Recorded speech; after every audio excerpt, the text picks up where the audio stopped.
Muy buenas tardes y bienvenidos a otro conversatorio del Centro de Reflexiones Públicas. En esta ocasión, la pregunta que nos convoca en el marco de filosofía y política es: ¿qué desafíos se pueden plantear a la política hoy en día desde la filosofía? Y para esta ocasión y para este tema tan interesante que nos convoca, tenemos invitados muy especiales, los administradores y creadores de la página de Filosofía y Humor, Camilo Pino y Claudia Luis. Así que primero darle una muy cordial bienvenida. Muchas Hola. gracias. Muchas gracias. Qué respuesta tan precisa y concisa. Me encanta que Y Max puso también, la manita así. Perdón. y también tenemos a quien también va a estar en esta conversación y discusión, en una se sale una polémica, es el director del Centro de Reflexiones Públicas, Maximiliano Yáñez, que también va a estar aquí aportando desde también el área filosófica. Entonces, para la dinámica del conversatorio van a ir interviniendo en el siguiente orden: primero Claudia, luego Camilo y después Max, la primera presentación o respuesta a esta pregunta, y después de eso vamos a dar paso ya al conversatorio propiamente tal, donde van a poder también en ese mismo orden ir haciéndose preguntas, precisiones o aclaraciones. Entonces, nuevamente la pregunta es: ¿qué desafíos se pueden plantear a la política desde la filosofía? Y entonces le damos la palabra a Claudia. Bueno, yo reflexionando acerca de esta pregunta, dije, ¿qué cosa más política y al mismo tiempo que se puede reflexionar desde la filosofía es la ausencia de diálogo en la democracia? Pareciera, y no me voy a detener en esto mucho rato, pero parece que la democracia es el método por excelencia de sociedad, no método, pero el orden por excelencia de sociedad que tenemos por lo menos en el mundo occidental. Pero junto con ello, en el fondo, por muchas cosas buenas y positivas que puede traer, también tiene cosas negativas y en el fondo también es importante ser consciente de ellos para precisamente poder contrarrestarlas. Entonces, reflexionando acerca de este tema, me percaté que la ausencia de diálogo parece que es algo sumamente característico de la democracia, por lo menos contemporánea, y esto lo podemos ejemplificar con Chile o con Estados Unidos, con el Reino Unido, con cualquier democracia en el fondo que podamos analizar hoy en día. Entonces yo escribí algo, ahora voy a leer un poquito, pero voy a intentar hacerlo un poco más ameno, para que no se me vayan las ideas. Bueno, el aspecto que yo quería resaltar hoy consiste en la ausencia de diálogo dentro de una democracia. Ante la pregunta ¿por qué se polariza tanto la política?, me gustaría dar una breve posible explicación, es decir, una posible explicación, pero breve. Todos sabemos que la democracia es un lugar donde hasta cierto punto caben todas las opiniones. Lo que caracteriza a la democracia es la diversidad. Pero no se trata de que en ella necesariamente quepan realmente todas las opiniones, sino que de facto hay un sinnúmero de aquellas. Parece que en la democracia nos jactamos de diversidad, pero al mismo tiempo parece que no hay mucho lugar a las opiniones diversas realmente. Parece que las queremos eliminar o acallar. Pero de hecho sucede que hay diferentes opiniones en una democracia. Hay personas que piensan distinto. Con esto quiero decir que las personas piensan lo que ellas quieren, pero pareciera haber un límite ante lo que es aceptado por una generalidad de personas. Lo políticamente correcto. ¿Y qué es lo políticamente correcto? Bueno, nada más que la opinión generalizada acerca de un cierto tema. Todo lo que esté afuera de este espectro de opinión queda en el ostracismo. ¿Y por qué rechazan lo que queda fuera de este espectro de opinión tan abrupta y agresivamente? Bueno, porque básicamente vivimos en una sociedad maniquea. Pero vamos de a poco. En 1834, creo, no me citen el año, Alexis de Tocqueville, un noble francés, fue a Estados Unidos con la excusa de estudiar el sistema carcelario americano. Entre nos, no sé por qué necesitaba una excusa para viajar, quizás era por fondos que no eran fondos públicos, pero en realidad lo que él estudió, más que el sistema carcelario, fue el sistema democrático del país. Y él afirma que la real diferencia entre la Francia y Estados Unidos democráticos es que en la primera, el país se había vuelto democrático a lo largo de los años y por la fuerza, y en el segundo, es decir, Estados Unidos, era un sistema que había nacido de modo democrático. Es decir, en Francia gobernó la aristocracia por un tiempo, o sea, por mucho tiempo y después por la fuerza se convirtió en un país democrático, y Estados Unidos desde que nació siempre fue democrático. Y entre una de las tantas características de este nuevo sistema es precisamente que los ciudadanos, preocupados por los asuntos privados, dejan de atender los asuntos públicos. Es decir, cosas sencillas como la política, el voto o la comunidad ya no son relevantes. Cada persona prefiere mejorar su situación socioeconómica en la vida a perder tiempo con otros asuntos en los cuales se puede encargar otra persona. Esto hoy en día se denomina individualismo, pero yo creo que parte más que por un individualismo, parte por una intención de prosperar en la vida, de mejorar tu estatus sociopolítico. Es decir, una persona pobre con esta democracia puede llegar a ser quizás un gran empresario si es que es con esfuerzo y trabajo. Después vamos a ver, o eventualmente, no lo voy a tocar acá, pero que eso se matiza mucho porque hoy en día sabemos que hay muchas cosas entre medio, además de poder ascender en la escala quizás social. Pero con esto suceden dos cosas. Por un lado, la actividad cívica disminuye profundamente. Esto puede verse hoy en día, por ejemplo, con la poca convocatoria de las elecciones. Y por otro lado, las personas solemos ser mucho más ignorantes respecto a ciertos temas y nuestra opinión pasa a formarse por aquello que piensa la mayoría. Esto variará según nuestros valores, pero en general tendemos a no pensar tanto por nosotros mismos, sino a pensar a través de los demás. Pareciera que es más cómodo cuando es otro el que se esfuerza por establecer los argumentos y yo solamente los utilizo sin saber realmente a qué se refiere. Pero me escudo en que sé lo que está pasando, pero sé de manera indirecta de lo que está pasando.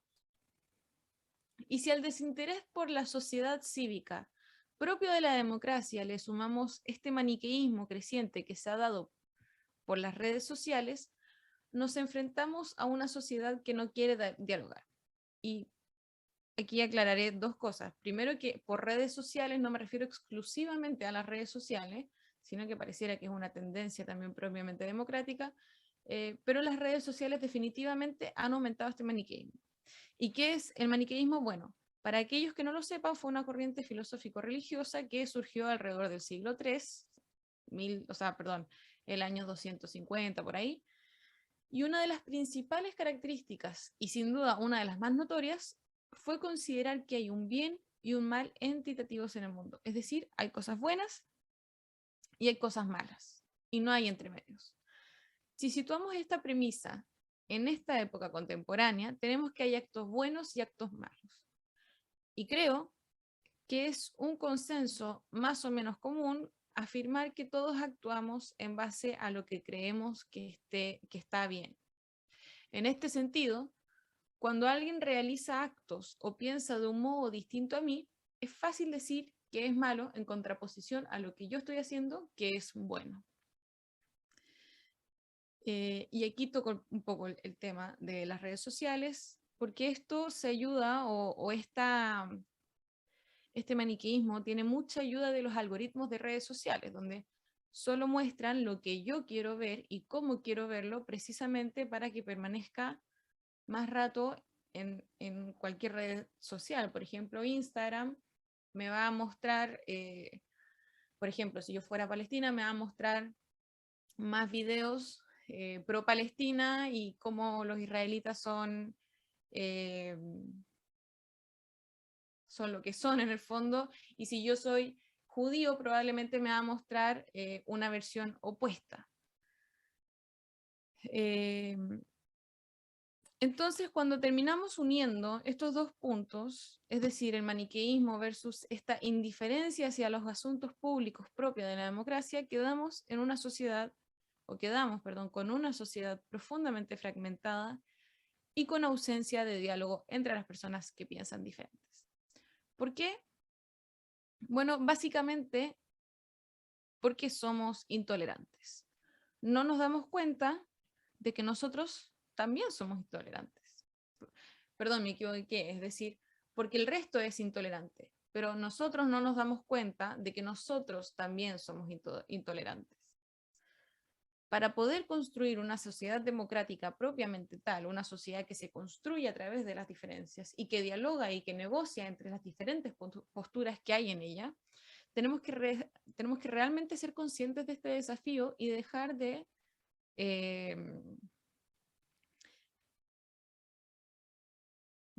permitir que este maniqueísmo se introduzca en nuestras convicciones y en nuestra idiosincrasia para poder dar paso a una sociedad realmente del diálogo. Y eso es en el fondo lo que yo tenía preparado. Sé que da para mucho más discusión, pero como eran 5 minutos, quise atenerme y decirlo brevemente y después conversar al respecto. Muchas gracias, Claudia. Y damos paso ahora, después vamos con las preguntas a seguir profundizando esos temas. Yo ya dejé anotado varias cosas.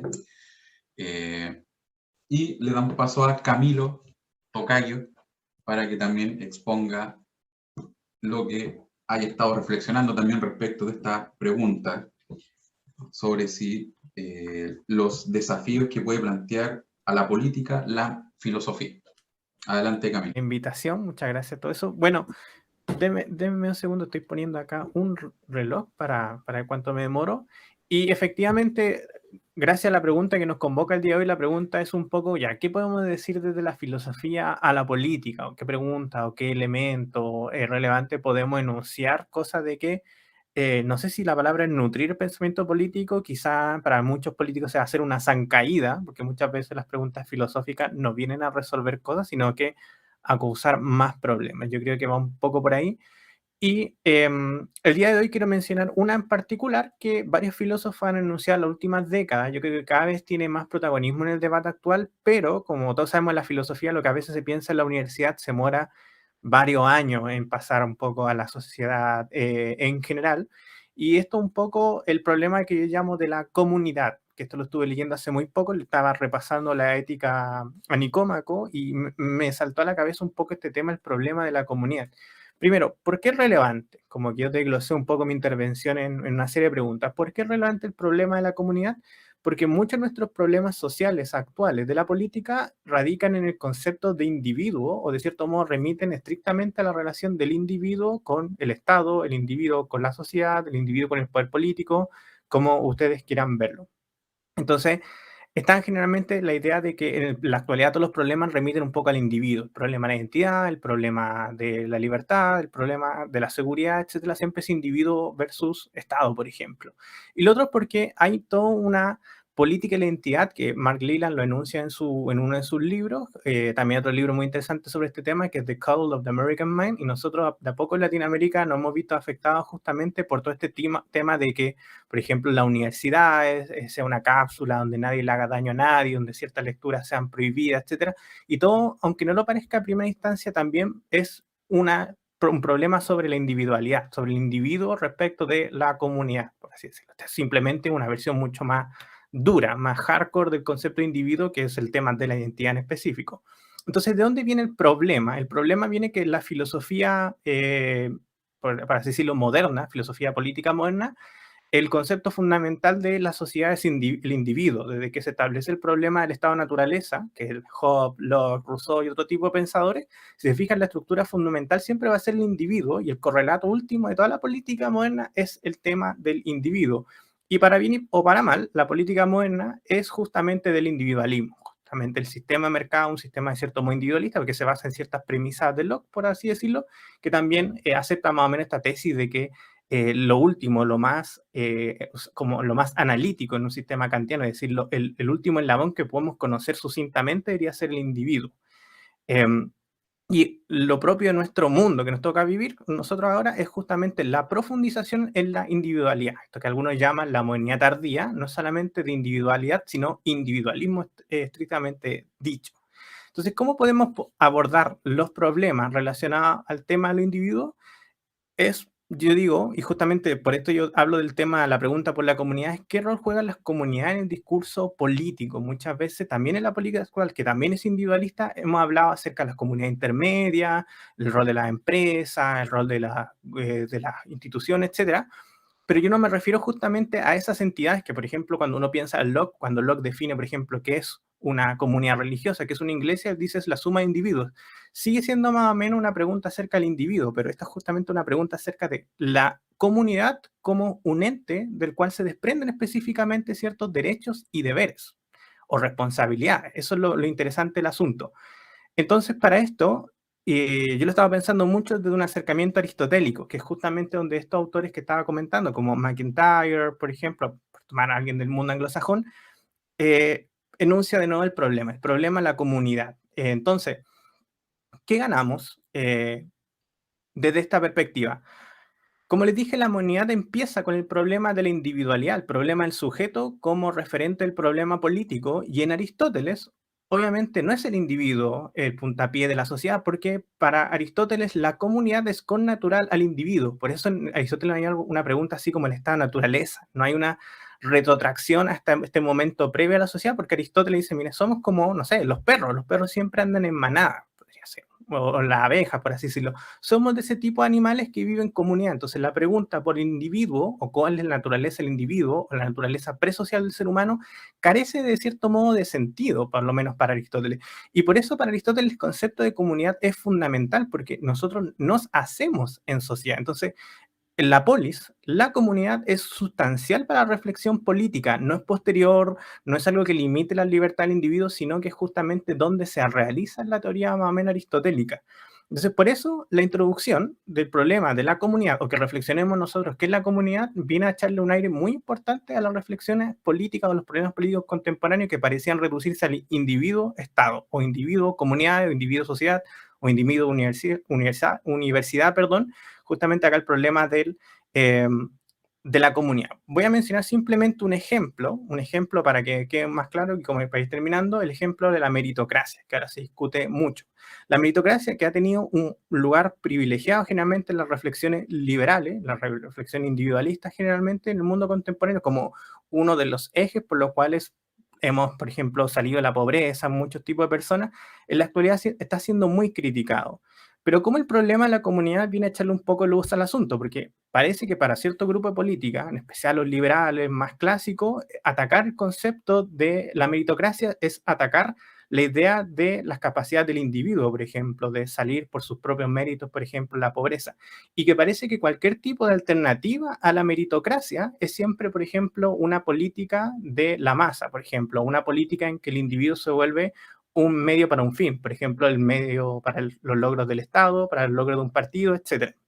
Entonces parece que, de cierto modo, la pelea está subsumida al individuo o a la comunidad. Y obviamente a los liberales no les parece ceder en ningún punto respecto de las posibilidades que tiene el individuo de su actuar.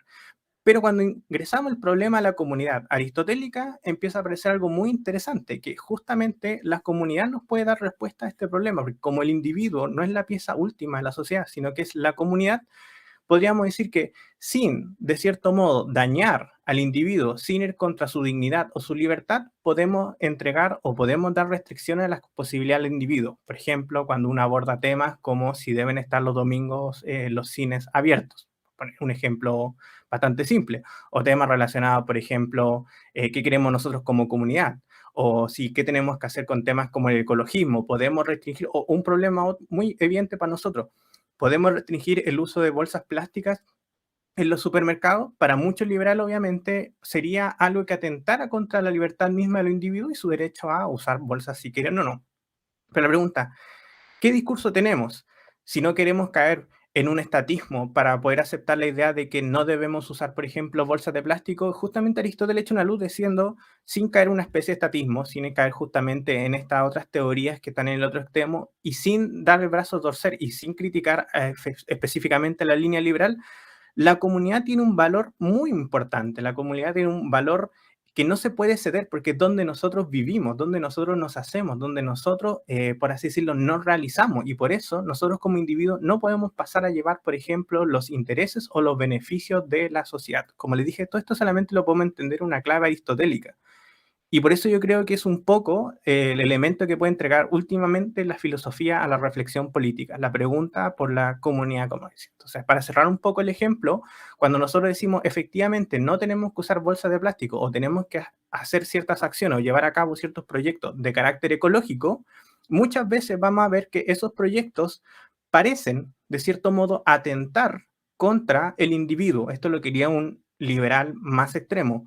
Pero justamente nosotros podemos responderle desde Aristóteles a ese liberal, es que no, es que justamente para que ese individuo pueda tener todos sus goces de individuo, necesita una comunidad sana donde él se pueda hacer. Y es por eso mismo que la comunidad no es posterior al individuo, de cierto modo lo antecede, de cierto modo es en la comunidad donde nosotros podemos ser individuos. Entonces hay unos respetos, hay unos márgenes, hay una dignidad específica o unos derechos específicos, por así decirlo, de la comunidad de las cuales tenemos que reflexionar y que, como les dije, se desprenderían ciertas responsabilidades que tenemos nosotros como individuos y que por más que yo quisiera o por más que mi proyecto personal quisiera ir sobre ellas, no las puedo romper porque efectivamente la posibilidad de que mi proyecto personal se realice necesita de esa comunidad en la que todas nuestras vidas sean alcanzables o nuestros objetivos sean alcanzables. Muchas gracias. Con eso cierro mi tema acerca del rol de la comunidad en la política contemporánea. Muchas gracias, Camilo. Y ahora damos paso a la última presentación para después pasar a las preguntas, la presentación de Maximiliano Yáñez. Adelante, Maximiliano. ¿Se escucha? Perfectamente. Perfecto. Bueno, cuando hablaba la Cali, se me vino a la mente el diálogo de Platón, el Critón, porque en el fondo cuando pensamos en la democracia, que es como el régimen de gobierno que hoy en día consideramos como el evidentemente correcto, o aparentemente correcto, uno de los grandes males que ha provocado la democracia, yo diría, es la idea de que en el momento en que empieza a igualar las condiciones de los ciudadanos y crea la ilusión de que todos deben participar en la vida pública, ¿qué sucede ahí? Bueno, ahí cualquier persona puede participar de la elección de un acto político y cuando cualquier persona elige un acto político, lo que pasa es que aparece la opinión como criterio para funcionar en la sociedad. O sea, cuando aparece la opinión, ¿qué sucede? Ya da lo mismo si el sujeto sabe o no sabe algo respecto a lo que sucede dentro de la comunidad política o dentro de la sociedad política, sino que, ¿qué sucede? Cualquier cosa puede ser afirmada y lo que aparece es el criterio de la mayoría. Y en ese respecto, el diálogo, el Critón, hay una parte donde Sócrates es bastante preciso en explicar el problema de esto y dice, ojalá, Critón, que los más fueran capaces de hacer los males mayores, para que fueran también capaces de hacer los mayores bienes. Eso sería bueno. La realidad es que no son capaces ni de lo uno ni de lo otro, pues no siendo tampoco capaces de hacer a alguien sensato ni insensato, hacen lo que la casualidad les ofrece. En el fondo, el gran problema que hay con el criterio de la mayoría es que la mayoría no tiene idea de qué es lo que hay que hacer. La mayoría simplemente actúa por azar. ¿Y por qué? Porque la mayoría funciona bajo un criterio de la opinión. Y el problema de la mayoría es que no hay un discurso racional de base. Ojo, esto no significa en ningún momento que la mayoría no tenga nada que decir, sino que lo que significa es que las respuestas que da la mayoría no pueden ser criterio de nada.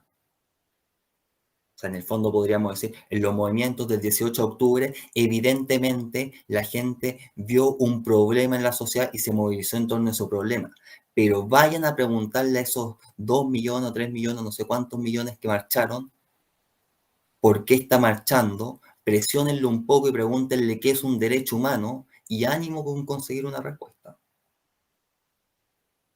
Entonces, en ese contexto, el problema de creer que la mayoría es criterio de algo es que convertimos a la política en una masa de opiniones que puede estar cambiando constantemente.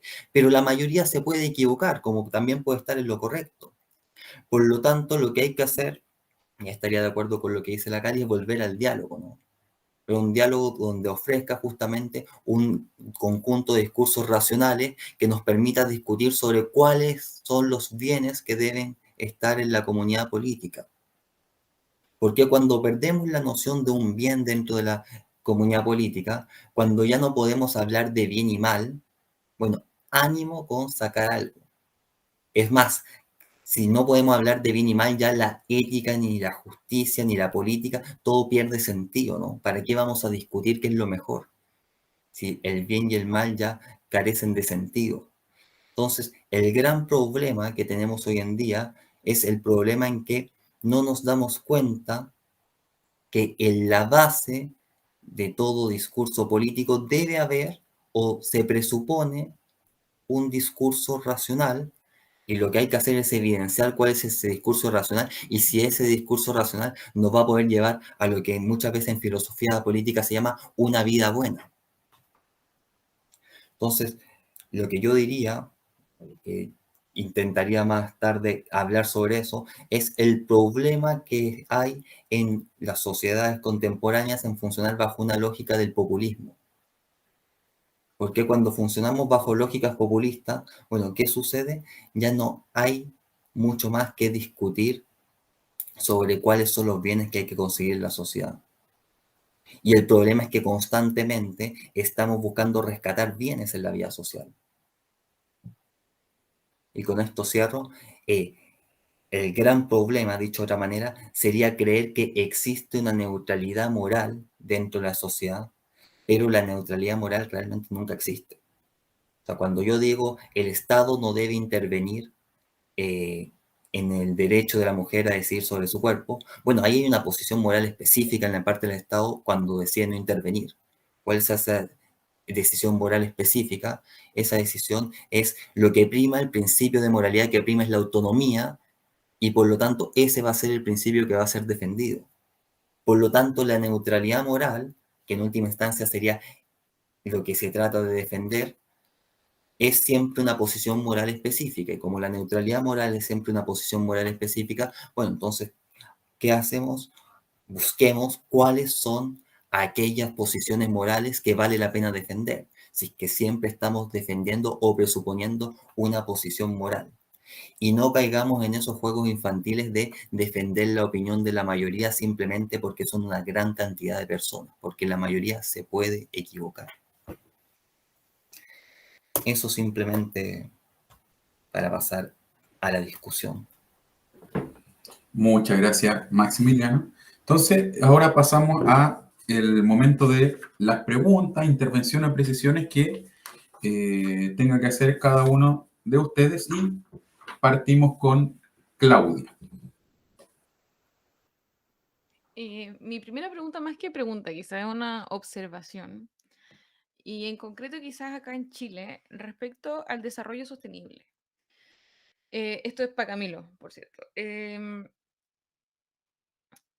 La postura de la comunidad, yo estoy de acuerdo con que hay que tener una vuelta a la comunidad, pero de algún modo las empresas son gran parte de esa comunidad. Es decir, ¿quiénes seríamos nosotros, por ejemplo, sin la pasta de diente de Colgate o el hilo dental o la salsa de tomate eh,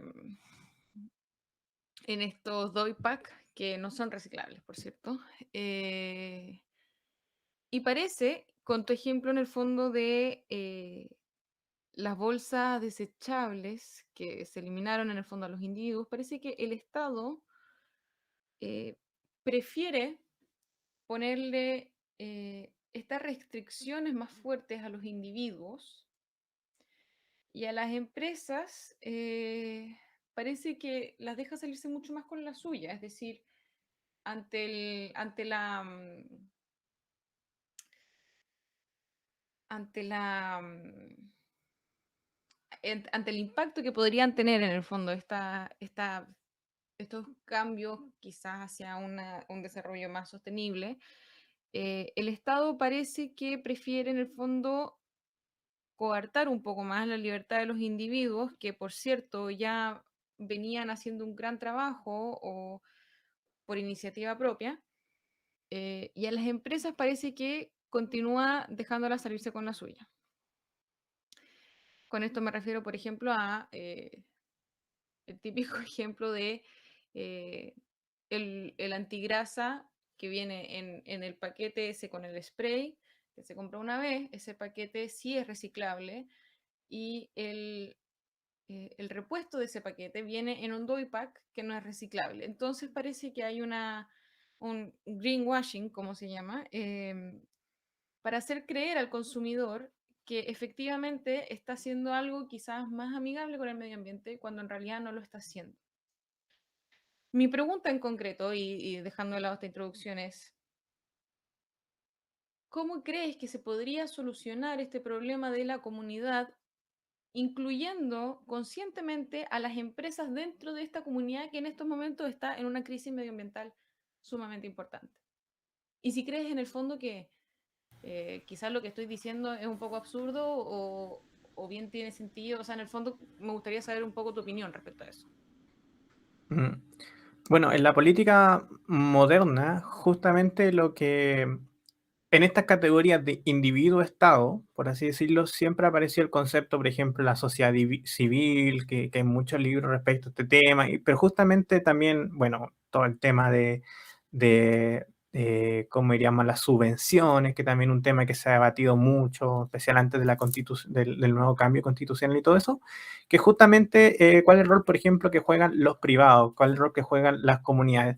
Yo creo que, de cierto modo, esa reflexión que se acerca de cierto modo al tema de la comunidad y donde aparecen estos problemas que tú recién mencionabas, son concepciones que todavía siguen siendo estrictamente individualistas. Es decir, el concepto de la sociedad civil aparece justamente como una respuesta, bueno, está en Tocqueville por ahí en más o menos la mayor parte de su obra, pero justamente dentro de la lógica del individuo, como si aparecieran de cierto modo comunidades, pero nunca toma efectivamente el problema de la comunidad como si fueran entes de verdad. O sea, pasa algo, o sea, son entes de verdad, todo eso, pero no tienen el mismo estatuto que tendría en Aristóteles, donde son fines en sí mismos. Yo creo que esa es la diferencia. Realmente la política contemporánea, el Locke en Hobbes, no se puede pasar a llevar, por ejemplo, los derechos del individuo aunque esté en una comunidad, por ejemplo, en una iglesia, por poner un ejemplo. Lo cual es muy bueno también, porque ese individualismo contemporáneo tiene grandes cosas importantes. Pero como dije, en Aristóteles, el problema de la comunidad es que es un problema con un fin en sí mismo. O sea, es un fin en sí mismo, podríamos decirle. Obviamente el tema del fin en sí mismo no es un tema que toca Aristóteles, es un tema estrictamente más kantiano en sí, pero justamente nos podría echar luz esta articulación entre la comunidad como un fin en sí mismo y no como un armatoste de acumulación de individuos, que es un poco la idea lockeana que se tiene, a que efectivamente no podamos usar como medio a la comunidad. Entonces, cuando uno habla del greenwashing, por ejemplo, o de empresas que parecen que pueden contaminar y que los cargan el peso a nosotros, que es una cosa que evidentemente es profundamente mala. O sea, al final nosotros tenemos que comprar los productos y reciclar. Yo tengo el ejemplo de que si quisiera reciclar los cafés que me tomo, básicamente tengo que contratar el servicio de reciclaje, tengo que hacerles como todo el trabajo y ellos se llevan al final de cuentas la bolsa. Entonces el peso de la situación cae sobre todos nosotros. Y es porque yo creo que en ese sentido la comunidad también se vuelve un medio para las grandes empresas, porque sigue siendo, falta un estatuto de comunidad. Hemos perdido el concepto de, o sea, no sé si hemos perdido, yo creo que la modernidad no tiene el concepto de estatuto de comunidad. Sigue siendo, es porque es la lógica del individuo y las otras cosas. Y en este caso, claro, no es la lógica del Estado contra el individuo, sino que es la lógica de la empresa versus individuo, y que nos empieza a provocar esas tensiones. Nos vemos como, por así decirlo, elementos en tensiones sociales, como en equilibrios sociales para no distribuir el poder. Y justamente, si nosotros pensáramos que la comunidad es un fin en sí mismo, obviamente las empresas tendrían que saber que hay cosas que no pueden transar.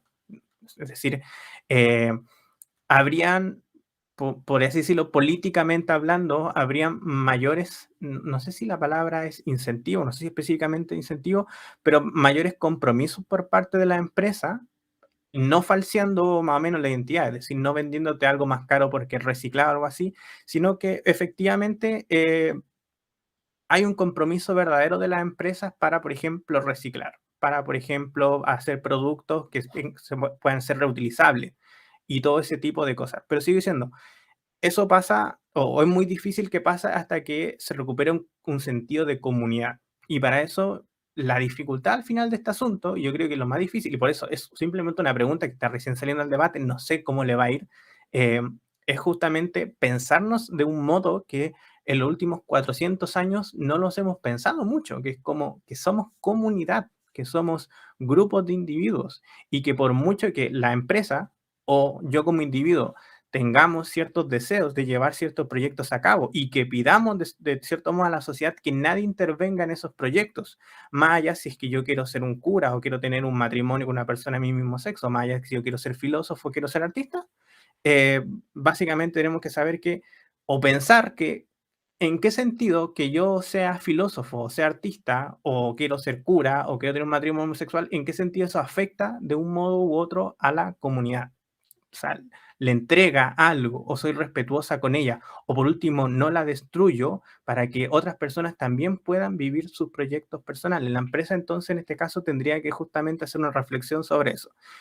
¿Cuál de mis proyectos de empresa, que si bien no pueden ser coartados por el Estado y que bien son albergados por el libre mercado y la distribución libre de los bienes entre... Ya, pero cuáles de esos giros que yo hago pueden ser destructivos para la comunidad y que quizá al individuo no lo destruyen, por así decirlo. Quizá al individuo incluso le gusta mi paquete, mi packaging, que al final contamina y mata delfines, por así decirlo, que por mucho que le guste al individuo y que por mucho que sean viables en un sistema de libre mercado, no debería hacerlos porque, por más que venda más, por así decirlo, de cierto modo destruyen la comunidad. En este caso, por ejemplo, cuando contaminan el medio ambiente. Da lo mismo cuánto de mis productos venda y cuánta ganancia económica tenga y cuántos individuos pueda satisfacer si este producto específicamente destruye a la comunidad, no al individuo. Yo debería tener, por así decirlo, un imperativo moral de intentar no hacerlo. O sea, ojalá no hacerlo, pero digo, es para empezar a insertar la reflexión. O sea, reflexionar de la empresa, no lo haré, incluso aunque sea utilitaristamente mejor para mí.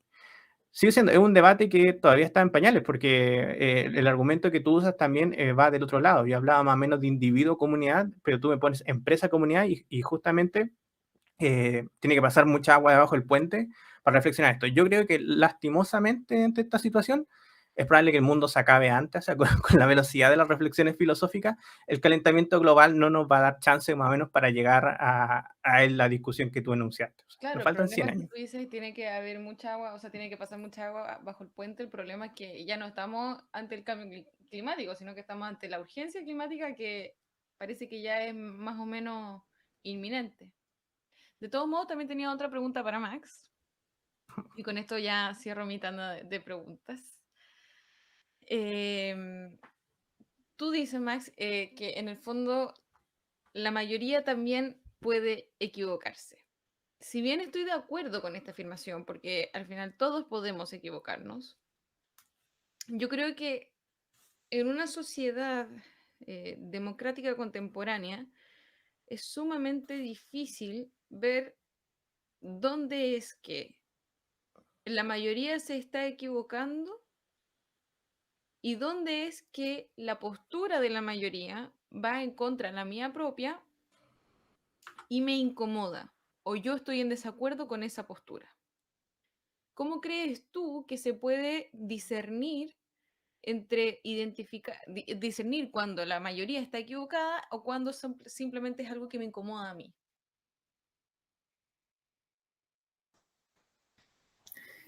Básicamente yo creo que lo que previamente hay que hacer es resolver eso, porque evidentemente yo puedo, no sé, traer un argumento de Kant o de Platón o de Aristóteles, y claro, todos esos argumentos van a entrar en conflicto entre sí, por lo tanto no se trata acá, por ejemplo, de rescatar a los grandes pensadores, ¿no? Lo que sí se trata es de pensar bajo un discurso racional. O sea, en el momento en que yo simplemente digo, hay que aprobar el aborto porque mira, la mayoría de la gente quiere abortar o está de acuerdo con esto, bueno, es que ahí no hay ningún argumento. Ese es el problema. Entonces yo más que distinguir si nos estamos equivocando o no, porque eso puede pasar, hasta los más brillantes se pueden equivocar. O sea, nunca vamos a tener la última palabra. Lo que hay que hacer, sí, es presentar argumentos y discutir seriamente los problemas. O sea, yo creo que ese es el gran problema que hay. Y cuando digo, por ejemplo, es que la mayoría no la podemos seguir como criterio, no la podemos seguir como criterio porque el problema es cuáles son los argumentos de la mayoría. Por ejemplo, si pensamos en el 18 de octubre, ¿por qué ningún partido político logró, por decirlo de una manera, tomarse el movimiento? Bueno, porque es imposible tomarse un movimiento donde hay 8.000 posturas diferentes. O sea, no hay una unidad que nos permite decir, el discurso racional que hay de atrás es este.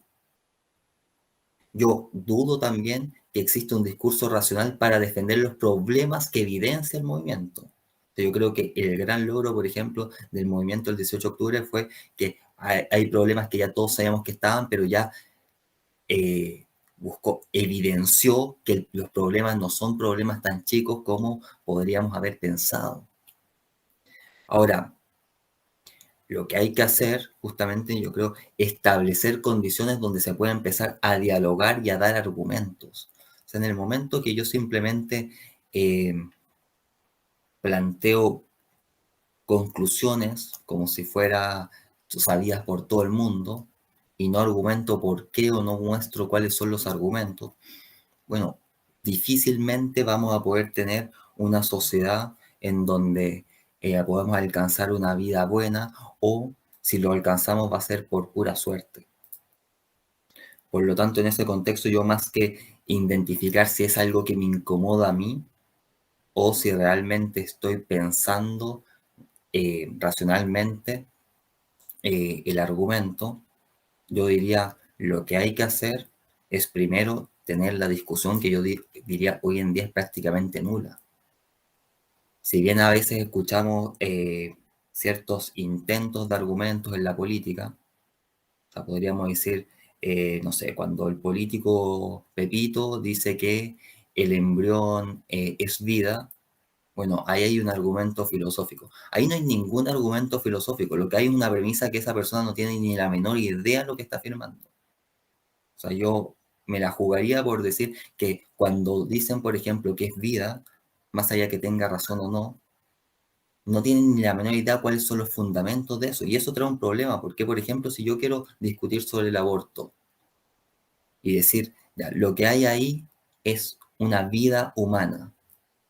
Para eso hay una serie de cosas que debo comprender que la gente no se da el trabajo de intentar comprenderlos. Por ejemplo, cuál es la estructura ontológica de un ser vivo, ¿no?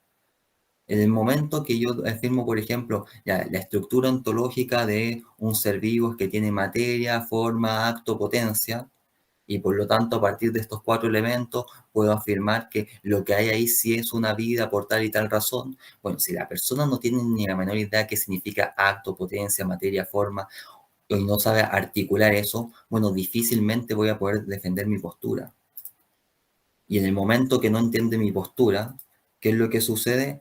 Ah, no, pero es que tú no entiendes, eres un intolerante y estás tratando de imponernos tu postura, y terminamos en esos argumentos que son infantiles y que no aportan nada. Entonces yo diría, más que buscar o pensar en qué momento estoy simplemente... es algo que me incomoda a mí, por eso defiendo eso más que los motivos psicológicos que lleva el sujeto a afirmar lo que está afirmando. Eso vaya a saber uno cómo lo podemos saber. Es, lo primero que hay que hacer es tener una discusión y donde se presenten los argumentos con claridad. Y eso en política hoy en día yo diría no existe. Gracias. Muchas gracias. Damos ahora paso a las preguntas o intervenciones, precisiones que quiera hacer Camilo. Adelante, Camilo. Muchas gracias. Yo voy a aprovechar también como la Cali que lanzó 2 preguntas de una. Voy a aprovecharme también de la situación.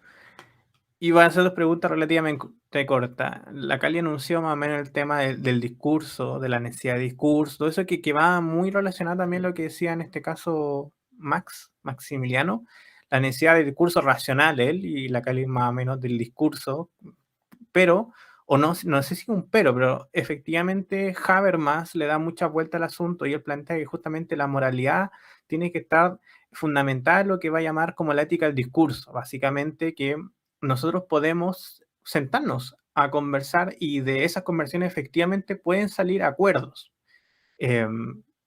Pero la postura de Habermas igual es criticada. O sea, el punto es que la Cali dice, efectivamente hace falta un discurso. Habermas dice ya, cuando lleguemos por alguna razón, que necesitamos efectivamente dar ese discurso, de esos discursos se van a desprender, como diría Max, ciertos discursos racionales y podremos llegar a acuerdos. Pero una de las grandes críticas que podríamos sostener sobre esto, y aquí va un poco la pregunta a la Cali, es qué pasa al final con la posibilidad de que existan posiciones inconmensurables. Es decir, claro, esto de los discursos parece sensato en comunidades, parece sensato en grupos pequeños o, por ejemplo, en nuestro occidente. Nosotros tenemos acá en Chile el caso de la inmigración, tanto de haitianos, venezolanos, etcétera, un montón de personas que dentro de todo parecen compartir nuestras coordenadas de vista del mundo. Es decir, son de una religión judeocristiana, hablamos un lenguaje parecido, etcétera, como que dentro de todo no es muy diferente incluso lo que uno puede tener entre, por ejemplo, un chileno y un haitiano. Pero en Europa, en la actualidad, una de las grandes tensiones que se vive es justamente la introducción del Islam, donde son visiones inconmensurables. Es decir, la persona que pertenece al mundo islámico, por más que hable con un occidental, jamás podrá llegar a un acuerdo, a un mínimo en común. Son visiones que no caen dentro de la otra. No es como un desacuerdo en terminológico, por así decirlo. Son 2 visiones completamente distintas de lo que es Dios, de lo que es la sociedad y de lo que es la persona. Y el problema es que ahí el debate sigue de pie. Tenemos que organizarlo de un modo u otro. Sigo diciendo, no sé, si tuviéramos un problema con los haitianos, por ejemplo, en nuestro idioma, eventualmente podemos sentarnos y decir, efectivamente, vamos a hablar el español o efectivamente vamos a hablar creolés, pero de cierto modo podemos zanjarlo con votación, con discusión, que es lo más práctico. Existen los métodos democráticos y del discurso, pero claro, cuando tenemos que preguntarnos acerca si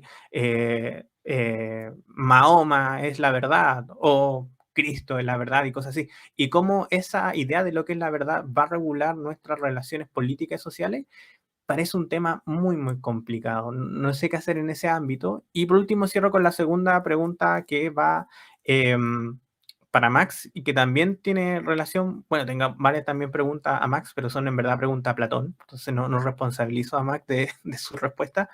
Que es, por ejemplo, que en el discurso de Platón, estoy diciendo una de las dos, ya, en Platón, de cierto modo, resuelve todos estos problemas que enuncia Max, un poco con la idea de que Platón es un elitista político. O sea, al final de cuentas, lo que es la estructura política de Platón es un poco lo que siempre le acusa, lo que le acusa a Popper, que yo creo que no es tan muy buena la crítica de Popper, pero algo de verdad ha de tener, que acusa a Platón de ser una especie de demagogo, justamente porque hay un espíritu democrático. Yo creo que la mayor parte de las personas, a grandes rasgos, pensaría un poco como Popper. Es decir, cuando ve las tesis platónicas, en general podría atribuirle un carácter, como falsamente algunos le han dicho, no sé, antidemocrático. Dejémoslo así, porque no quiero introducir otros términos que van a hacer la cosa más complicada. Y efectivamente, Platón resuelve un poco muchos de estos problemas que enunciaba Max, diciéndole, mire, que al final que voten poco, o que vote la elite, o que haya un rey filósofo, cosas así. Porque, claro, entre lograr los objetivos que dice Max, mire, vamos todos realmente a tener una conciencia razonable de los discursos que estamos dando, o pedirle, como él mismo decía, a ese millón de personas que estuvieron en la marcha, que nos puedan efectivamente dar razón argumentativa de por qué lo hicieron. Platón dice, mire, eso no va a pasar, eso está muy complicado, mejor que los que voten sean pocos, mejor así, o los que participen de la política sean pocos, ojalá uno, que sea un rey y a la vez que sea filósofo. Entonces, ¿cómo, Max, tú crees que se puede compatibilizar esta idea con un pensamiento como el de Popper, que yo creo que sería muy común decir, vivimos en una sociedad profundamente democrática, Y ahí yo encuentro que la pregunta más fundamental a ti. Parece que en los procesos constituyentes, por ejemplo, es el medio lo que garantiza la bondad del acto. O sea, Max, tu tesis, que es un poco la tesis platónica y que me parece muy, muy buena, es que la razón o el bien o la argumentación que hay detrás de eso, de los principios, debería garantizar la bondad del acto. Es que uno puede encontrarse con una persona y te dice, no, son los medios, por ejemplo, que sea democrática la nueva constitución. Y si uno le pregunta, ¿qué pasa si la constitución sale mal? Es decir, es que no puede salir mal. ¿Por qué? Porque fue democráticamente hecha. Y uno dice, no, no, pero es que puede salir mal. No, pues, ¿por qué? Porque fue democráticamente hecha. Entonces, se dan cuenta, uno puede encontrar gente, y yo creo que hay mucha gente que va a decir, los medios de la confección son los que garantizan el bien. Por ejemplo, así, un abuso puede ser bueno en cuanto a sea democráticamente aceptado, ¿se entiende? O sea, Platón iría en línea de decir, viejo, no puede ser bueno aunque sea democráticamente aceptado. Pues justamente la sociedad que vivimos, basta con que sea democráticamente aceptado para volverlo bueno. O sea, ante esas preguntas, el discurso acerca de la bondad, pues no tiene sentido, simplemente el discurso de la votación y que seamos votación 50% más uno, tres cuartas partes de la asamblea y con eso basta para garantizar la bondad. Esas son mis dos preguntas. Perdón por lo largo. ¿Parto yo? Sí, Em, claro, en el fondo yo creo que es sumamente difícil, no voy a dar una respuesta concreta porque yo no creo que la haya, de hecho yo creo que el mundo está todavía amoldándose a esta globalización que hay, porque hasta hace poco podríamos decir que estas dos culturas prominentes que son occidental y oriental, nunca se habían topado tanto como ahora, o más bien se habían topado, por supuesto, en el comercio, cosas así, pero nunca se habían entremezclado tanto como ahora.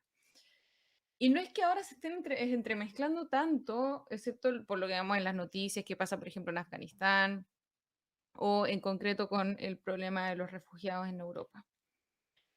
Y yo creo que definitivamente es un problema y es un tema que todavía se está estudiando, pero en el fondo esa inconmensurabilidad, eh, yo creo que, a ver, ¿cómo explicarlo?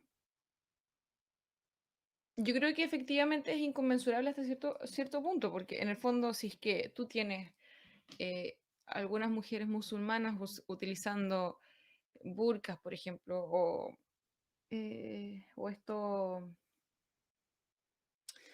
o algún tipo de traje en el fondo en los cuales no se pueda ver el rostro completamente, efectivamente es una complicación, por ejemplo, para la seguridad nacional del país en el que ellas estén. Más allá de dudar acerca de ellas, en el fondo es que no se puede comparar, por ejemplo, con el carnet de identidad, y esos son problemas reales.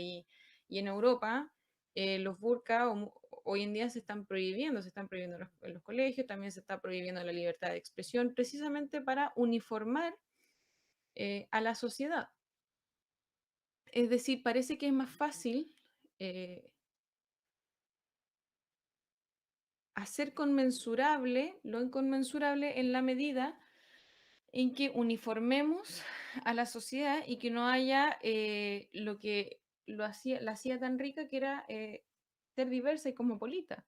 Parece que en el fondo hoy en día tendemos a ir hacia los uniformes en los colegios, por ejemplo, en vez de ir en contra, y con eso también tendemos a ir, eso era algo básico, pero en el fondo también tendemos a ir eh, hacia la prohibición de objetos religiosos en los colegios, que los alumnos los lleven, prohibir cualquier muestra en el fondo de individualismo, precisamente para que no se noten estas diferencias. Yo sé que no he respondido nada, solamente estoy afirmando que efectivamente es un gran problema. Es un gran problema y yo creo que recién estamos adentrándonos. Yo creo que en el fondo de aquí en adelante solamente vamos a ir experimentando más y más esto. Ahora, yo creo, y esta es una adivinanza que de nuevo no está basada eh, en ninguna experiencia empírica, pero yo creo que la sociedad mundial de algún modo va a ir occidentalizándose dentro quizás de algún espectro. Y con esto quiero decir, por ejemplo, Japón. Japón, si bien es una sociedad que tiene una cultura muy oriental y respeta mucho su cultura, en sí misma, a su vez, se está occidentalizando mucho. Lo mismo con Corea, Hong Kong. Es cierto que no es toda,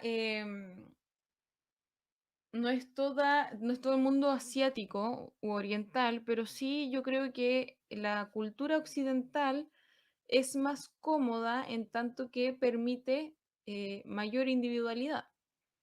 Y en este sentido quiero decir que el sistema de castas, por ejemplo, es súper conveniente para, de nuevo, algunas castas que para otras, y yo creo que dentro de estos grupos de inconmensurabilidad, de extremas diferencias, hay algunos con menos convicciones que van a tender hacia una occidentalización y dentro de eso mismo, en ese mismo sentido, yo no creo que sea una minoría, yo creo que más bien va a ser una mayoría la que va a tender hacia la occidentalización em, y una minoría la que va a permanecer eh, con esta idiosincrasia particular. Con esto no estoy diciendo que el Occidente sea el mejor de los sistemas, sino que yo creo que es el más cómodo para el individuo, precisamente porque son sociedades sumamente individualistas y ahora estamos lidiando con los problemas que ha traído el individualismo, como tú mismo dices, Camilo. Gracias.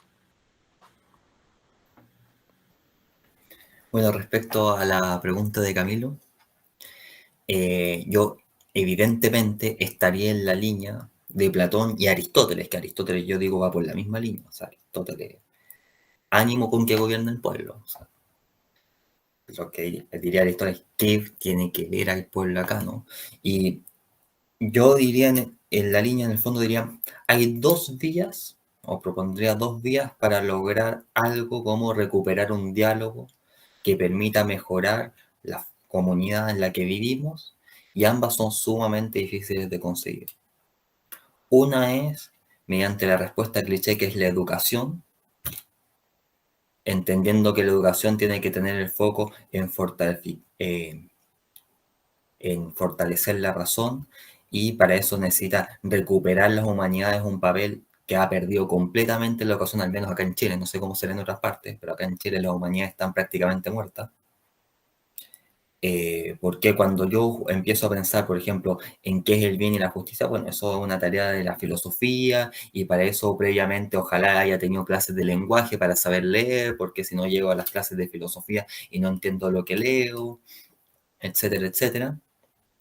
Y al mismo tiempo que dentro de la educación haya una importancia, una muestra de el papel político que jugamos todos. O sea, hay que tener un papel activos como ciudadanos dentro de la comunidad política, porque en el fondo todos vivimos acá y todos en menor o mayor medida nos vemos afectados por lo que pasa justamente en la comunidad política. Y la otra vía es que, ya que no podemos confiar en lo que pasa en el criterio de la mayoría, bueno, que el sistema simplemente se rija por un elitismo intelectual, en donde los que participan en políticas tienen que ser gente más o menos calificada, y que dentro de esa calificación, bueno, puedan participar los mejores, y ya si elegimos entre esos a alguien malo, por decirlo entre comillas, bueno, va a ser mejor que todo lo que hay ahora. Que esa persona al menos está pensando en algo, ¿no? Lo que obviamente tiene una serie de problemas, ¿no? Y de hecho, yo diría históricamente llevó a muchos problemas. ¿Cuál fue el mayor de los problemas que yo pondría? Es que cuando las élites intelectuales se asocian a una clase económica, eso pierden de noción todos los problemas que tiene la mayoría de la gente, ¿no? Hoy en día lo que pasa entre nosotros es que todo esto se ha convertido y estamos gobernados por una élite económica, ¿no? O sea, lo intelectual se perdió todo. Y cuando pasa eso, bueno, ánimo con que se logre algo. Pero en ese sentido yo diría que si queremos pensar en qué es la justicia y qué es el bien, y tener una noción de bien en la comunidad, etcétera, etcétera, lo que hay que hacer es optar a pensar en qué es el bien, y la única manera de eso es tener lo que llamaría una élite intelectual, entendiendo por eso un grupo de personas que se dedique justamente a pensar estos problemas. Pero sí, o sea, definitivamente estaría en esa línea con Platón y Aristóteles, guardando obviamente todas las diferencias que hay. Obviamente Platón y Aristóteles nunca pensaron, o yo creo que nunca pensaron problemas como estos, porque la estructura de una polis es evidentemente muy diferente a las estructuras que tenemos hoy en día. O sea, el problema del anonimato de los ciudadanos no es un problema que esté muy relacionado con Aristóteles o Platón, por ejemplo. Cali. Yo tengo una duda con cada una de tus vías. Yo también tengo muchas. La primera es que... ahí está. La primera es que con la vía de la educación, parece que en una democracia la educación tiende a ser peor, es decir, se nivela para abajo en vez de nivelar para arriba. Y creo que eso es más o menos un consenso general, que es lamentable, pero en el fondo pareciera que la experiencia, además de la teoría, nos indica que es así. Y la otra vía, o sea, y en el fondo, ¿cómo crees que se podría quizás complementar eso? O no complementar, pero en el fondo, ¿con cuál vía te quedas si es que la educación en democracia parece que es ser peor de lo que a uno le gustaría?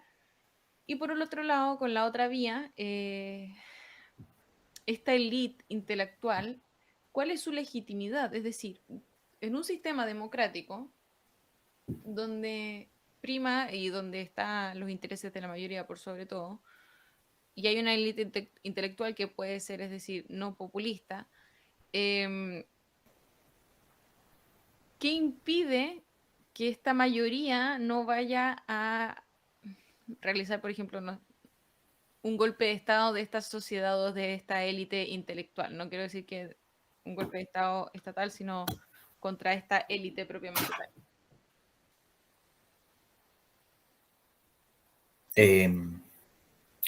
Bueno, respondiendo a la primera parte de la pregunta, yo diría que no estoy tan seguro que condición necesaria de la democracia sea una mala educación. Ahí supongo que habría que empezar a ver país por país, a ver qué países tienen buena educación y mala educación. O sea, hay países democráticos en Europa que justamente los admiramos, entre comillas, por justamente su sistema educativo. Entonces, no sé si es condición necesaria una mala educación. Yo creo que el caso en Chile es un caso, no sé si particular, pero un caso que ejemplifica lo que tú dices.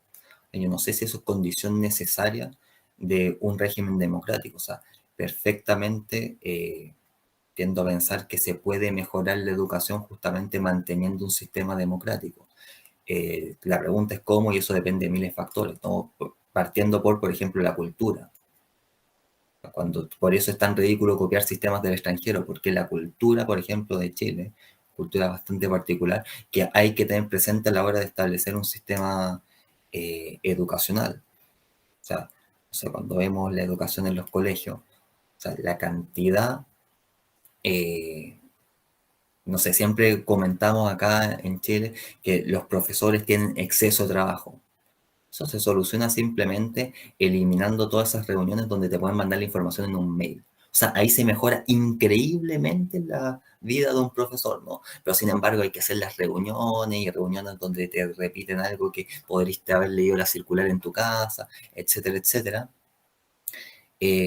Por lo tanto, hay una serie de problemas que son bastante fáciles de mejorar. Obviamente después pueden haber más problemas y ahí habría que ver qué hacer. Por ejemplo, ya el efecto práctico de los resultados que tienen los alumnos, ¿no? Pero para eso también hay que pensar qué buscamos en la educación. O sea, en una educación donde, por ejemplo, ponemos como foco no sé cómo se llama ahora, PTU, o no sé cómo se llama la prueba de selección universitaria, y toda la educación gira en torno a eso, bueno, evidentemente hay un problema.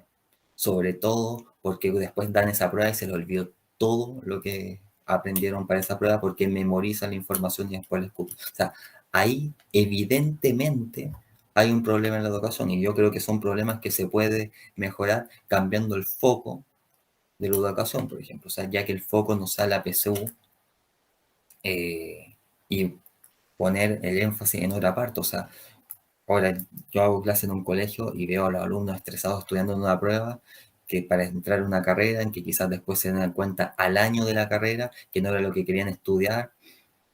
No sé, qué está pasando en la educación hoy en día que vemos como importante justamente y como si fuera lo más importante de la vida, justamente una prueba como esa, ¿no? Entonces, en fin, recalcaría ese hecho de que no sé si es condición necesaria que en un régimen democrático bajar el nivel. Y por otra parte, la otra pregunta que era... Perdón, ahí. ¿Qué asegura en el fondo que en esta segunda opción de la élite intelectual, o sea, cuál es su legitimidad democrática y qué asegura en el fondo que Ah, la bueno, de mayoría no partida vaya a yo no derrocar? creo que la democracia sea un gobierno que sea muy deseable. No, O está sea, bien, yo pero en el fondo seguiría la línea vimos que y estábamos. preguntándose por la legitimidad democrática, a mí, si tenemos un régimen aristocrático, democrático, una monarquía, me importa un carajo. No, está bien, pero yo Eh, estoy diciendo en el fondo porque el tema de esta convocatoria es qué aspectos de la filosofía o cómo la filosofía puede contribuir a la política y ahora, digo, la política en este concreto, o en este caso concreto, es que estamos en una sociedad democrática y por lo general todas las pero, sociedades por ejemplo, democráticas. si llegara a una sociedad en donde, por ejemplo, para participar de las discusiones políticas tienes, qué sé yo, ser filósofo, por decir algo, eh, una sociedad ideal. Entonces uno participa de la política cumpliendo ciertos estándares y eso se vuelve una aristocracia, bueno, daría lo mismo, ¿no? Ahora, ¿qué legitima eso? Bueno, él se va a legitimar en el momento en que se empiecen a solucionar los problemas de las personas. O sea, si por ejemplo hay gente muriéndose de hambre, evidentemente no se están haciendo bien las cosas. O sea, hay una serie de problemas que tiene cada comunidad que en el momento que se empiezan a resolver de mejor o de peor manera, eso garantiza que el sistema funcione y en el momento que los problemas crecen y crecen y crecen, obviamente en un momento estalla y ocurre algo como la gente se levanta contra el poder, ¿no? Entonces, la única manera de legitimar un sistema así es justamente teniendo resultados que garanticen que las personas tengan un modo de vida más o menos digno. Esa respondería respecto a eso. Gracias. Muchas gracias. Y por último, damos paso a las preguntas que tenga Maximiliano. Adelante, Maximiliano. Ya bueno, yo siguiendo la lógica que hemos hecho, voy a hacer una pregunta tanto para la Cali como para Camilo. Por una parte, le preguntaría a la Cali cómo concretamente podríamos ya empezar a elaborar un diálogo en la sociedad. Yo me acuerdo, por ejemplo, para la primera charla que hubo en el Centro de Reflexiones Públicas cuando habló el gran Camilo Pino, hablaba, por ejemplo, Camilo Pino, de que hoy en día el ágora, donde se discuten los asuntos públicos, son las redes sociales.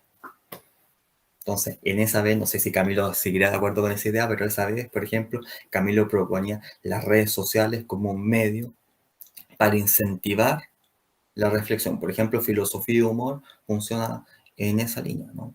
O en cierta medida funciona en esa línea, ¿no? Presentan una serie de contenidos en donde la gente por redes sociales puede entrar y puede adentrarse en el mundo de la filosofía. Entonces, yo preguntaría a la Cali si qué medios cree que hoy en día hay que explotar o hay que manejar o hacia dónde hay que ir justamente para incentivar ese diálogo que parece que se ha perdido completamente.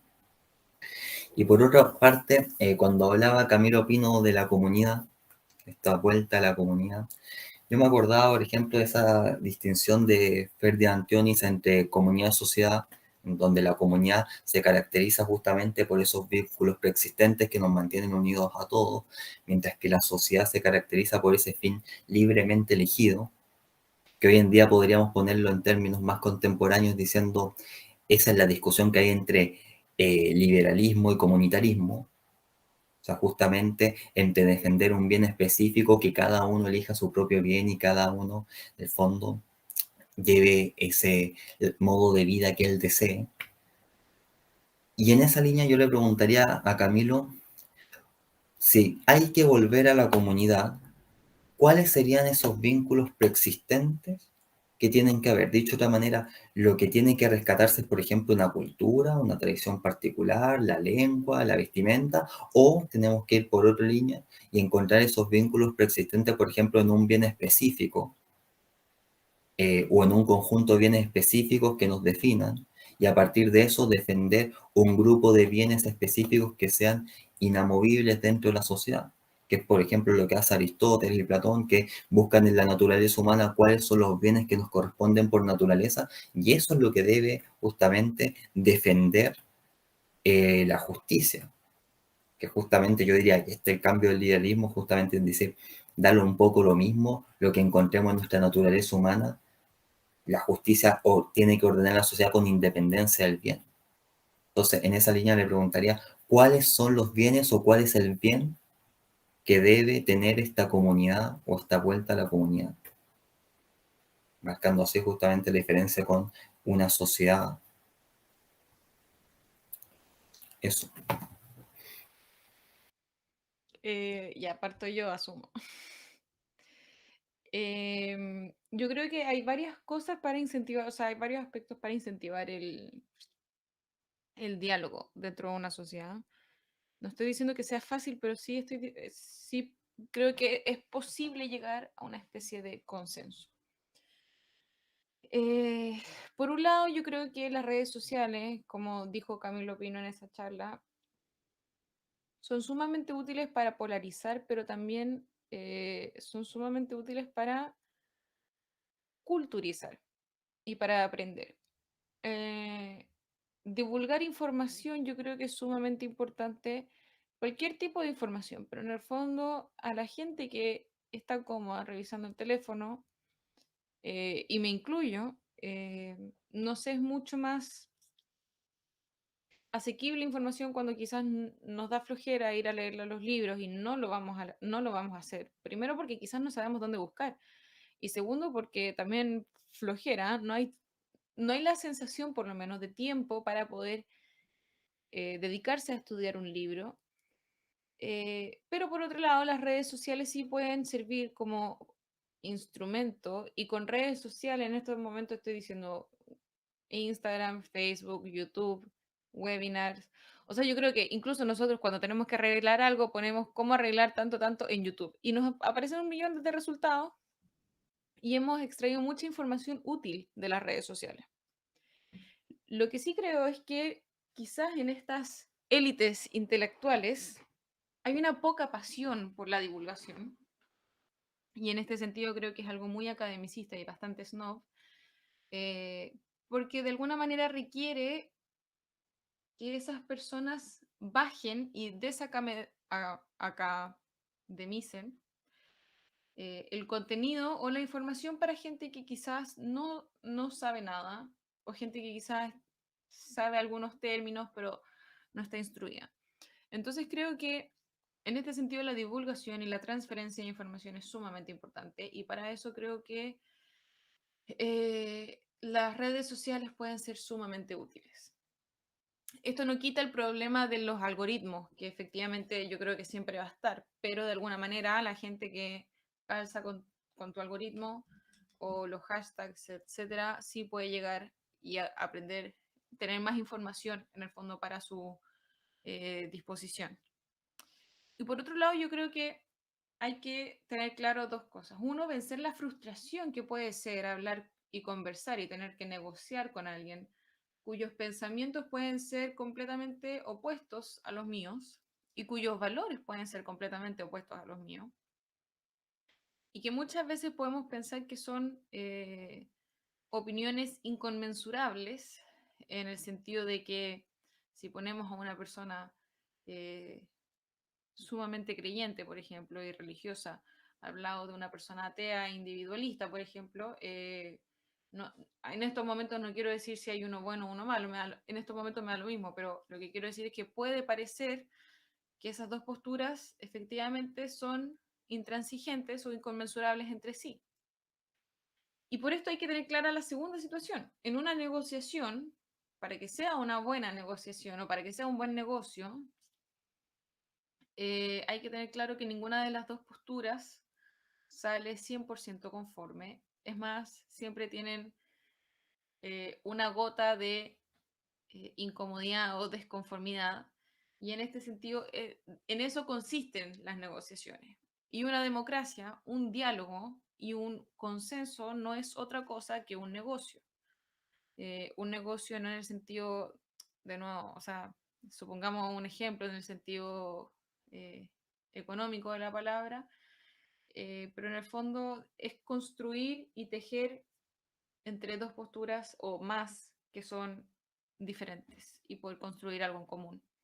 Entonces, para eso se necesita vencer la frustración, por un lado, y por otro lado, tener claro que nunca voy a estar 100% feliz, porque no es una isla de la fantasía, pero tampoco voy a estar 100% disconforme. Es decir,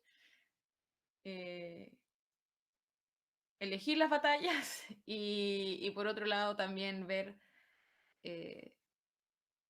esa postura del negocio, del diálogo como este negocio en donde ninguna de las dos posturas está 100% conforme y ninguna de las dos posturas está 100% disconforme. Eso. Procedo yo entonces a responder la pregunta de Max, una pregunta que efectivamente tenía, ¿cómo se dice?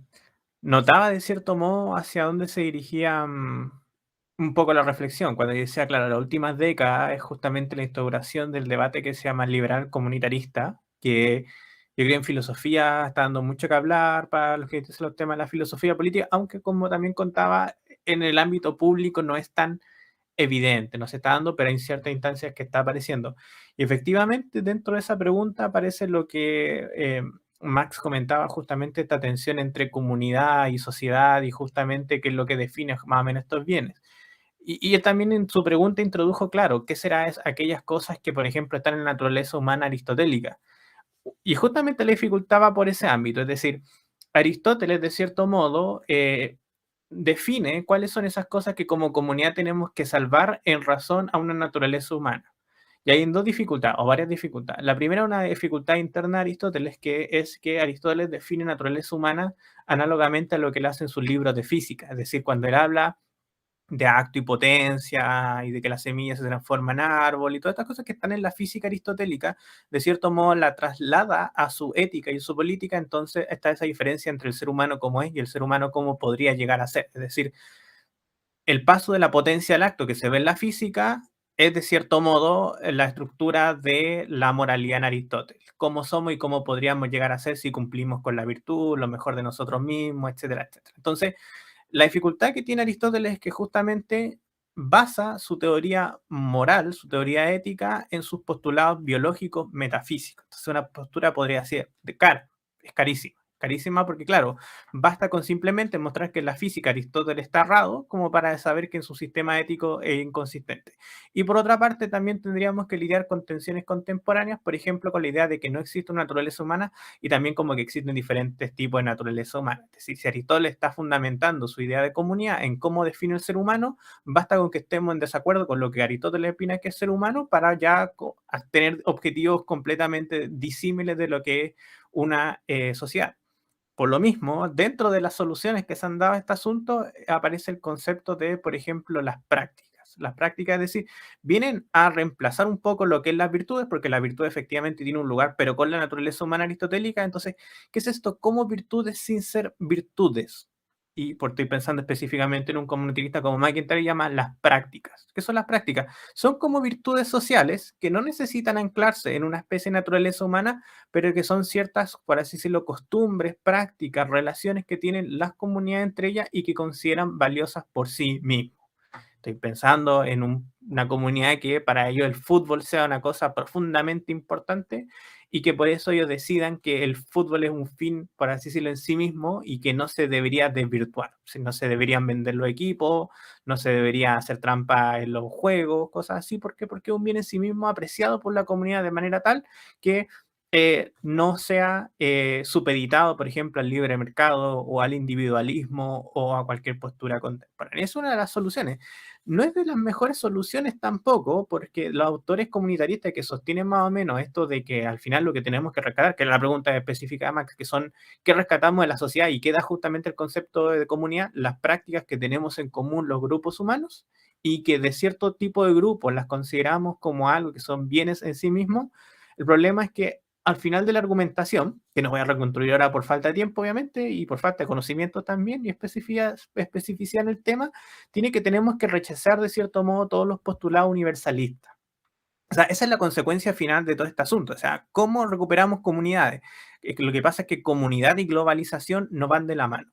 Porque justamente entre más nos globalizamos, como contaba la Cali, entre más, de cierto modo, nos gusta el liberalismo porque es mucho más individualista y de cierto modo nos exige mucho menos claro, y entre elegir pertenecer a un país más o menos despótico o con presupuestos morales muy difíciles de abarcar y poder más o menos disfrutar mi vida en libertad, parece que uno tiende a vivir en libertad. Entonces, justamente ese individualismo es lo que va contrayendo las comunidades, las va haciendo desaparecer. Por lo menos McIntyre resuelve este problema más de ese tipo, o sea, a raíz de que no tenemos una estructura metafísica de lo que es el ser humano y que nadie va a aceptar en la actualidad de buenas a primeras, para no decir que nadie lo va a aceptar específicamente, un discurso acerca de que existe una naturaleza humana con una finalidad, con un telos, la dificultad es que tenemos que entonces tenemos que rechazar todo proyecto globalizador y vivir en torno a comunidades. Los chilenos, los argentinos, los peruanos, los bolivianos, sí, y que nosotros como comunidad al final tendríamos que zanjar entre nosotros cuáles son esos bienes que nosotros consideramos invaluables y que es lo que vivimos en torno a la comunidad. Por ejemplo, la cueca. No es el mejor ejemplo, pero la empanada, el mote con huesillo, una cosa intransable que comunidad y que cualquier proyecto personal no puede ir en contra, por ejemplo, con comer mote con huesillo, porque es algo que hace nosotros como comunidad chilena.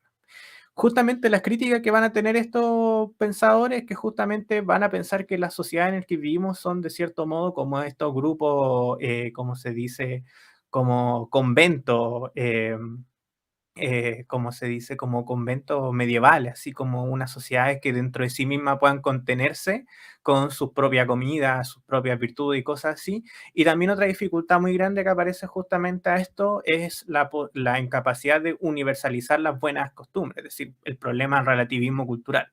Si al final la comunidad se cierra sobre sí mismo para mantener sus costumbres, no tenemos argumentos sensatos para poder criticar de una sociedad a otra. Entonces, claro, podríamos decir que en un caso extremo, los musulmanes no son algo que nosotros podríamos calificar como moralmente malo, sino que son comunidades con bienes y prácticas que entre ellos mismos, de un modo u otro, que parece que no son fueron aceptadas y se bien. Claro, el problema, digo, Afganistán no es un problema específico, que probablemente no se sometió a un proceso social de aceptación de las prácticas, pero básicamente el problema es lo mismo. Al final tenemos comunidades que son imposibles que dialoguen entre ellos por lo que es el bien y se pierde un poco lo que es la gracia de la filosofía, la pregunta universal acerca de lo que es una buena práctica social. Eso yo creo que es una respuesta. No es una respuesta como que solucione el problema, pero justamente es como para mostrar la actualidad del asunto. O sea, la objeción que presenta Max ahí es sensata, se hace, hay autores que han resuelto el mismo problema y en algunos de estos casos, justamente, por ejemplo, el caso de McIntyre, que estoy más o menos guiándome en él en su respuesta, en el libro Tras la virtud, efectivamente en sus obras posteriores, como en Tres versiones rivales de la ética, toma una postura un poco más aristotélica, es decir, justamente decir, mire, parece que todo este esfuerzo que hacen los comunitaristas de ser, de cierto modo, agarrar lo mejor de Aristóteles para la comunidad y a la vez sin comprometerse con su concepto de naturaleza humana, parece que no va a funcionar tan bien si efectivamente no tenemos naturaleza humana. Por eso, como les digo, efectivamente, unos comunitaristas actuales son más que neoaristotélicos, son aristotélicos. Hay una deuda, efectivamente, el concepto de virtud con el concepto de naturaleza humana. Y eso es claro porque al final, justamente, como decía Max, también en su misma respuesta, no hay una claridad de lo que nosotros reflexionamos cuando tenemos desacuerdos morales. Es decir, yo puedo usar la palabra virtud de un modo, pero claramente es John Stuart Mill o un utilitarista va a usar la palabra virtud, pero no vamos a estar refiriéndonos a lo mismo. Y ese es el problema social.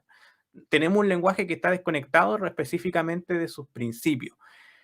Sigo diciendo, y con eso termino, y por eso muchos neoaristotélicos son aristotélicos sin saberlo, porque al final son deudores justamente de la estructura de la moralidad completa. No se puede desarticular el concepto de virtud del concepto de naturaleza humana de Aristóteles. No es que esté feliz con eso, no es que esté triste con eso, pero soy joven todavía como para enfrentar el desafío de ver para dónde va esta cuestión. Eso, gracias. Muchas gracias por esta interesante conversación y discusión. No sé si tienen algunas palabras para cerrar. Nuestro director del Centro de Reflexiones Públicas, que acaba de levantar la mano.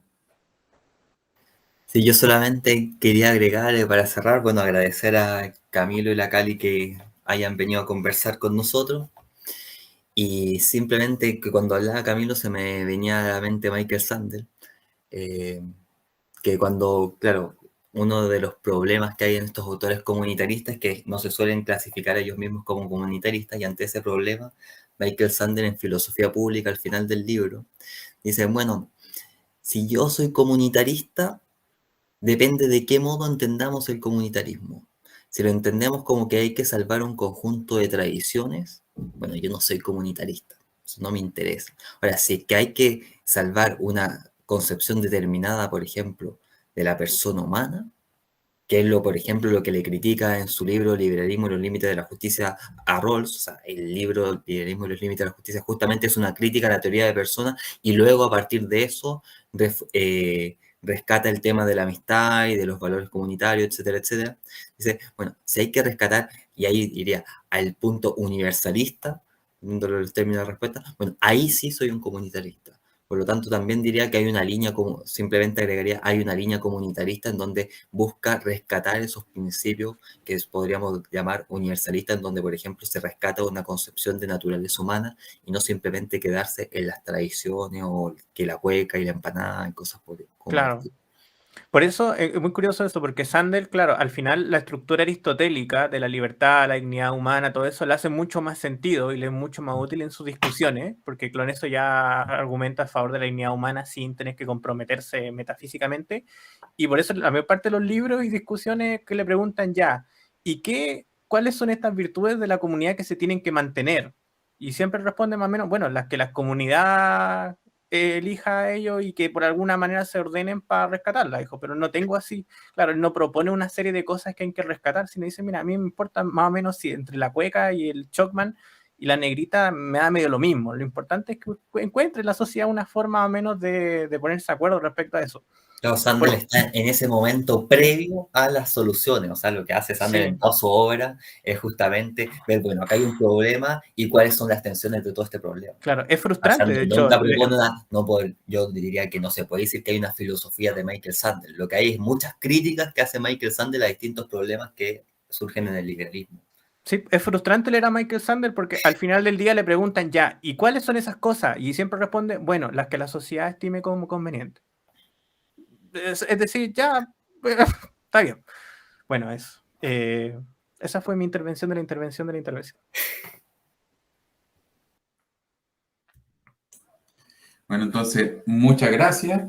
Dejamos a todos los oyentes que vean esta discusión invitados a seguirnos en las redes sociales, el Centro de Reflexiones Públicas, también a Filosofía y Humor, obviamente, que también en esta ocasión quisieron colaborar con nosotros.